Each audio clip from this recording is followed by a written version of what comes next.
L'Assemblée va à présent entendre la déclaration de son Excellence Sheikh Hasina, Premier ministre de la République populaire du Bangladesh.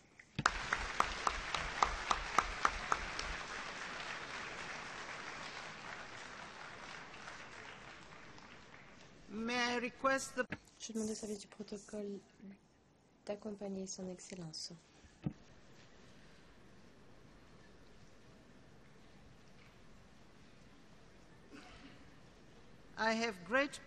C'est un grand plaisir pour moi de souhaiter la bienvenue à la Première ministre de la République populaire du Bangladesh, son Excellence Sheikh Hasina. Je l'invite à prendre la parole devant l'Assemblée.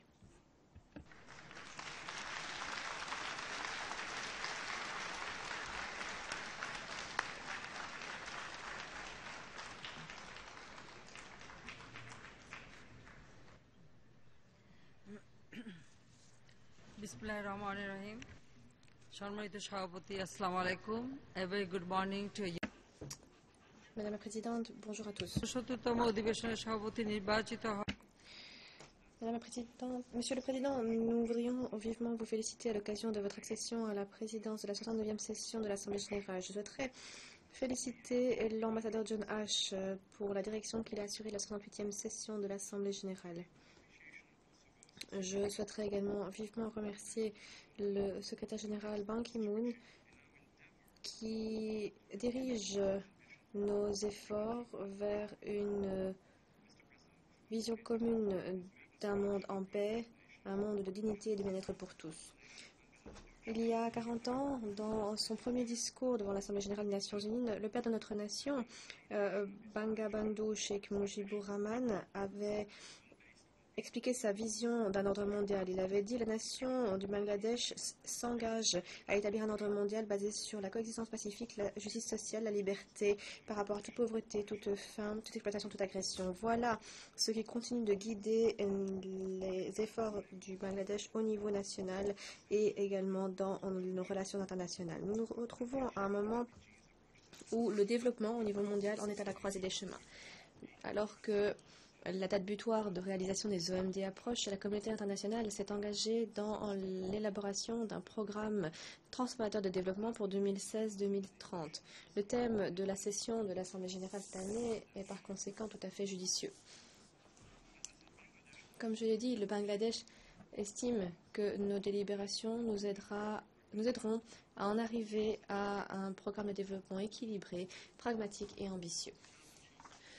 Monsieur le Président, nous ne pourrons atteindre le développement durable en l'absence d'une paix durable et de la sécurité. La situation mondiale précaire sur le plan de la sécurité continue de poser des difficultés de taille pour le développement international. Nous pensons qu'une menace à la paix, où qu'elle se produise, est une menace pour l'humanité dans son intégralité. Conformément à notre position de principe, nous continuons d'exprimer notre pleine solidarité avec le peuple palestinien dans sa lutte légitime pour l'autodétermination. Nous condamnons les meurtres systématiques de centaines de Palestiniens, y compris des femmes et des enfants, par Israël au cours de l'offensive récente lancée à Gaza. Nous avons besoin d'une solution permanente à ce conflit de longue date et cela passe par la création d'un État indépendant, viable, un État de Palestine sur base des frontières d'avant 1967 avec Al-Quds al-Sharif comme capitale.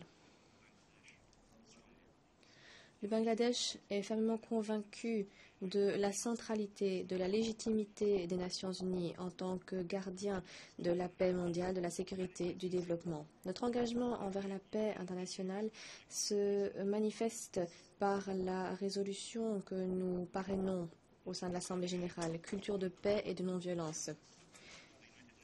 Les efforts que nous déployons pour la paix sont en outre réaffirmés par l'appui que nous apportons aux Nations Unies en tant que pays fournisseur de contingents et de forces de police dans les opérations de maintien de la paix. Jusqu'à présent, nous avons contribué à hauteur de 128 133 soldats de la paix dans 54 missions. Le Bangladesh est également fier de contribuer le plus grand nombre de femmes aux forces de police des missions de maintien de la paix des Nations Unies. Monsieur le Président, le terrorisme et l'extrémisme sont des écueils de taille sur la voie de la paix et du développement. Mon gouvernement applique une politique de tolérance zéro par rapport à toutes les formes de terrorisme, d'extrémisme violent, de radicalisation, ainsi que de politiques basées sur la religion. Nous restons déterminés à ne pas permettre que des terroristes ou entités utilisent notre territoire pour mener des actions contre d'autres États. Les forces opposées à la libération restent actives dans notre pays et s'efforcent de détruire le tissu laïque et progressiste de notre nation. Ces forces ont recours aux activités de militantisme religieux et d'extrémisme violent dès qu'ils en ont l'occasion. C'est sous le parrainage direct de l'alliance Jamaat-BNP que de 2001 à 2006, ces forces se sont groupées en organisations terroristes qui ont mené des attentats à la bombe contre des dirigeants politiques et militants. Ces attaques n'ont fait que renforcer notre détermination à créer un régime réglementaire de lutte contre le terrorisme fort, et notamment en adoptant une législation de lutte contre le terrorisme en 2013, ainsi qu'une législation sur la lutte contre le blanchiment d'argent en 2012. Mon gouvernement s'ancre fermement dans la démocratie, la laïcité, l'autonomisation des femmes, afin de vaincre les idéologies terroristes et extrémistes. Nous avons également renforcé la transparence et la responsabilité de notre gouvernement en renforçant les différentes commissions responsables des élections, de la lutte contre la corruption, des droits de l'homme et de l'information. Afin de faire respecter la paix, l'état de droit, afin de mettre fin à une culture d'impunité, mon gouvernement s'engage à traduire en justice les coupables de crimes de guerre, crimes contre l'humanité, viols, génocides commis au cours de la guerre de libération de 1971. Les tribunaux internationaux transparents, impartiaux et indépendants ont permis au Bangladesh d'achever avec succès le procès de certains criminels clés qui avaient commis des crimes contre l'humanité. Nous espérons que la communauté internationale sera satisfaite des espoirs que place notre peuple dans cette justice attendue de longue date. Notre gouvernement a intégré les OMD dans notre plan quinquennal national ainsi que dans notre vision 2021. Cette vision aspire à transformer le Bangladesh en pays à revenus intermédiaires basé sur la technologie et la connaissance d'ici 2021. Le Bangladesh a d'ores et déjà atteint ou est sur le point d'atteindre les OMD 1, 2, 3, 4, 5 et 6. La pauvreté a été réduite de 57% en 1991 à moins de 25% aujourd'hui. Au cours des 5 dernières années, la moyenne de la croissance du PIB est restée à 6,2% malgré la récession mondiale.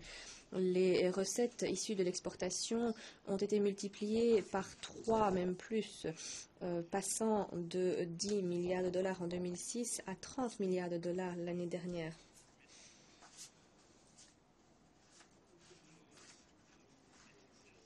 Les flux et transferts de fonds ont également été quasiment multipliés par 3, de 5 milliards de dollars en 2006 à 14 milliards et demi à présent. Les réserves de devises étrangères ont quant à elles été multipliées par un facteur de 6,5, passant de 3 milliards et demi en 2006 à 22 milliards à l'heure actuelle. Afin d'exploiter au mieux le potentiel de développement du Bangladesh, nous avons entrepris des projets d'infrastructure et de connectivité de grande ampleur. Nous avons lancé les travaux pour construire un pont de 6 km sur la rivière Padma, et ce, à partir de nos propres ressources. Le développement d'un port maritime à Sonadia, à Chittagong, est également en cours, et nous avons rénové nos infrastructures routières et ferroviaires, y compris les voies express ainsi que des tunnels maritimes.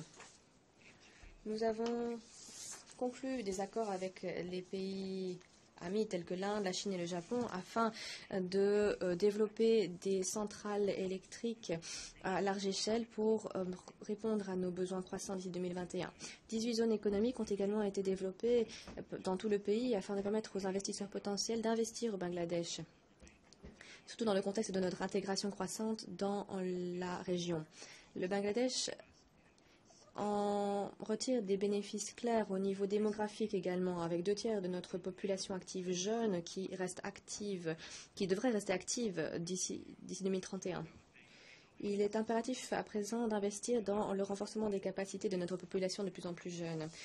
Afin de développer une société basée sur la connaissance, nous sommes en train de renforcer rapidement les technologies de communication et d'information dans notre pays, ainsi que les capacités des individus à cet égard.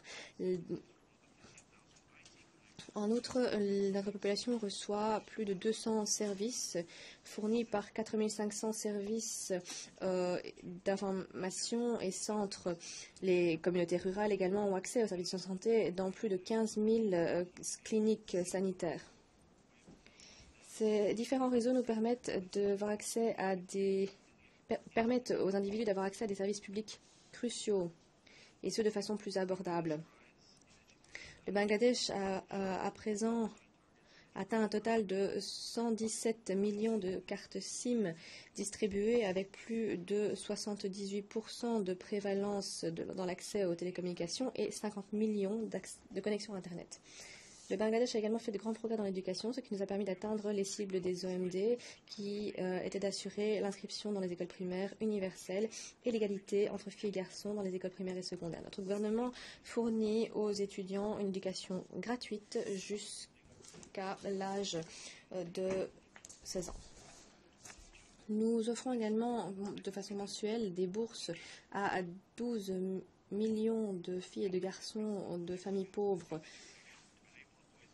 75% des bénéficiaires sont des filles. Nous distribuons également environ 318 millions de manuels scolaires gratuitement à tous les étudiants jusqu'au niveau secondaire. Nous nous concentrons à présent sur l'amélioration de la qualité de l'éducation pour permettre à nos fils et nos filles d'acquérir les compétences nécessaires et pour qu'ils puissent véritablement grandir en tant que citoyens du monde. Pour nous, le développement durable implique l'autonomisation des femmes et leur participation d'égal à égal avec les hommes dans tous les domaines de la vie.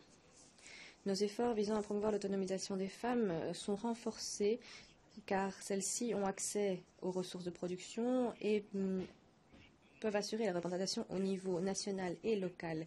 Ces efforts produisent des résultats tangibles. Les politiques pragmatiques de notre gouvernement ont permis aux femmes de devenir dirigeantes à tous les niveaux. Le Bangladesh est peut-être le seul pays aujourd'hui où l'on trouve des femmes qui occupent simultanément toutes les positions les plus élevées. Premier ministre, présidente du Parlement, présidente de l'opposition et dirigeante adjoint de l'opposition. 10% des postes sont réservés aux femmes dans les institutions judiciaires, administratives et dans la fonction publique, ainsi que dans les forces armées. 60% des postes de professeurs dans les écoles primaires sont également réservés aux femmes. Afin d'assurer l'égalité, mon gouvernement organise de nombreux programmes de sécurité sociale qui couvrent plus de 24% de la population. Parmi ces programmes, on retrouve le programme pour le développement et l'alimentation des groupes vulnérables, le programme Ashrayan pour le logement des personnes sans domicile fixe, des retraites mensuelles pour les citoyens âgés, ainsi que des subventions mensuelles pour les femmes pauvres, les veufs et les veuves, les personnes handicapées, ainsi que des congés de maternité et des programmes de sécurité alimentaire pour les populations rurales. Les personnes handicapées se voient offrir éducation, renforcement de capacités et des crédits sans intérêt pour ceux qui souhaitent être employés de façon indépendante. Monsieur le Président, les OMD ont constitué la campagne de lutte contre la pauvreté la plus réussie au niveau mondial dans toute notre histoire. C'est grâce aux OMD que le monde a pu observer une diminution de 50% de la pauvreté par rapport à 1990. Nous avons à présent davantage de filles dans les écoles, moins d'enfants qui meurent et davantage de personnes qui ont accès à une eau potable sûre et aux services d'assainissement. Cependant, les progrès ont été mitigés et inégaux entre les pays et entre les régions. Malheureusement, plus d'1,3 milliard personnes vivent encore dans la pauvreté extrême.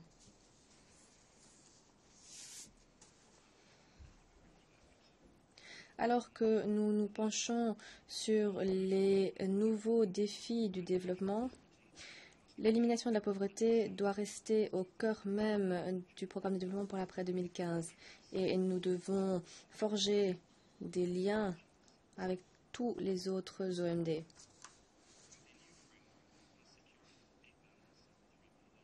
Ce nouveau programme de développement doit assurer l'équilibre entre les 3 piliers du développement durable en tenant compte tout particulièrement des besoins d'accès de certains pays, des circonstances uniques et des besoins divers de certains pays tels que le Bangladesh. Je suis heureux que le groupe de travail ouvert des Nations Unies ait recommandé un ensemble d'objectifs et de cibles liés les uns aux autres grâce à un processus de consultation rigoureux et inclusif. Au Bangladesh, nous avons mené des consultations nationales vastes et nous nous sommes engagés de façon intense dans ce processus mondial.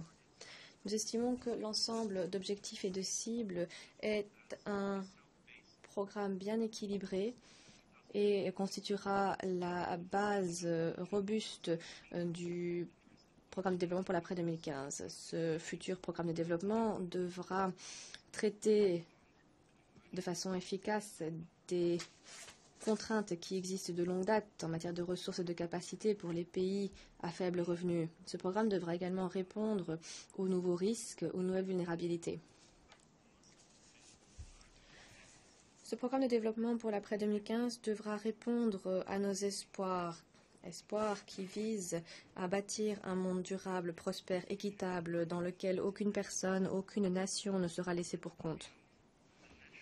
Ce programme devra également contribuer à renforcer le multilatéralisme. Il devra aller au-delà des politiques nationales et se concentrer sur la collaboration internationale. Bien entendu, davantage de ressources seront l'un des facteurs clés pour assurer le succès du programme de développement pour l'après 2015. Nous avons besoin d'un partenariat mondial robuste et large, un partenariat qui se fondera sur les principes de confiance et de respect mutuel, ainsi que sur le principe de responsabilité commune mais différenciée. Le Bangladesh encourage particulièrement un accent fort qui doit être mis sur le financement du développement durable d'ici à l'année prochaine, surtout par le biais du processus du financement pour le développement. Il est encourageant de noter que certains des pays développés ont honoré leur engagement de contribuer à hauteur de 0,7% de leur revenu national brut et 0,2% du revenu national brut en tant qu'APD pour les pays les moins avancés. Mais d'autres engagements sont loin d'avoir été honorés. Dans un même temps, étant donné la mondialisation de l'économie, les pays les moins avancés et les pays vulnérables sur le plan climatique tels que le Bangladesh méritent davantage d'appui en termes d'aide publique au développement, en termes d'innovation, sciences, technologie et renforcement des capacités. Tous les produits venant des PMA doivent se voir garantir un accès sans franchise et hors quota à tous les marchés des pays développés. Monsieur le Président, le monde d'aujourd'hui est le théâtre d'une mobilité humaine sans précédent à l'intérieur des frontières et au-delà. Le Bangladesh est devenu l'une des parties prenantes clés dans l'immigration mondiale. Par exemple, les transferts de fonds contribuent à hauteur de 14% à notre PIB. Des millions de nos travailleurs migrants apportent leur contribution de taille au développement de toute une série de pays dans le monde entier. Nous devons reconnaître les multiples contributions que les migrants et leurs familles apportent à nos économies et à nos sociétés, outre les simples transferts de fonds. Il est par conséquent logique que l'immigration et le développement trouvent la place qui leur revient de droit dans le programme de développement pour l'après 2015. Je suis heureux d'annoncer que le Bangladesh sera à la présidence du 9e Forum mondial sur l'immigration et le développement en 2016. Monsieur le Président, aucun défi à relever n'est plus complexe et dantesque que le changement climatique pour des pays comme le nôtre. Un rapport récent de la Banque asiatique de développement a estimé que le coût moyen au niveau économique du changement climatique et de l'adaptation pour le Bangladesh se situerait entre 2% et 9% de notre PIB d'ici 2100. J'ai précisé devant l'Assemblée générale précédemment qu'une augmentation d'1 degré Celsius des températures devrait mener à une hausse d'1 mètre du niveau des mers, ce qui submergerait 1/5 du territoire du Bangladesh. Cela forcerait 30 millions de notre population à se déplacer ailleurs en tant que migrants climatiques pour le Bangladesh. La lutte contre le changement climatique est donc une question d'existence. Pour lutter contre le changement climatique, l'adaptation reste particulièrement importante pour nous. Nous avons besoin de manière absolue de financer de façon adéquate et prévisible la lutte contre le changement climatique. Nous devons assurer l'accès à des technologies adaptables aux circonstances locales et nous devons appuyer également le renforcement des capacités des institutions.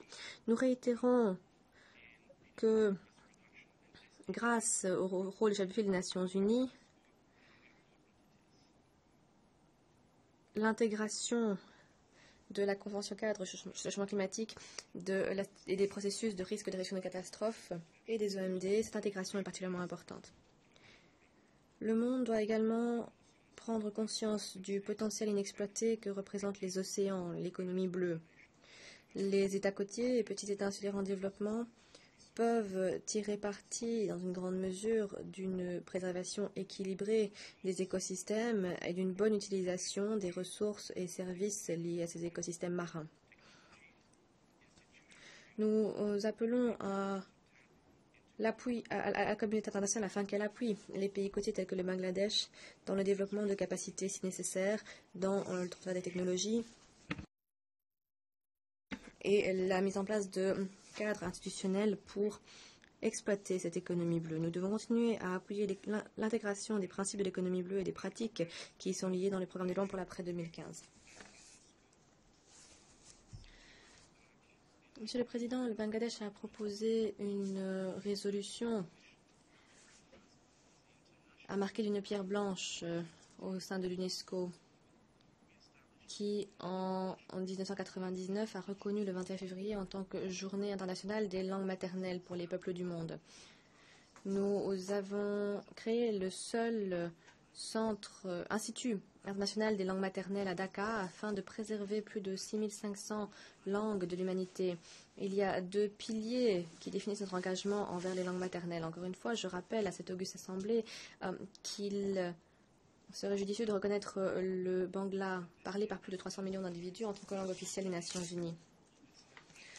Monsieur le Président, cette année, le Bangladesh célèbre 40 ans depuis son adhésion aux Nations Unies. En cette occasion toute particulière, je voudrais réaffirmer au nom de notre peuple ce qu'avait déclaré le père de notre nation, Bangabandhu Sheikh Mujibur Rahman. Il avait déclaré lors de l'Assemblée générale en 1974, je cite, « Créons ensemble un monde qui pourra éliminer la pauvreté, la faim, la guerre et les souffrances humaines. Ensemble, atteignons la paix et la sécurité mondiale pour le bien de toute l'humanité. » Fin de citation. Merci, Madame la Présidente. ধন্যবাদ জানাচ্ছি খোদা হাফেজ জয় বাংলা জয় Bangabandhu Kodo Hafez, Joy Bangla, Joy Bangabadou, que le Bangladesh vive à jamais, que vivent les Nations Unies.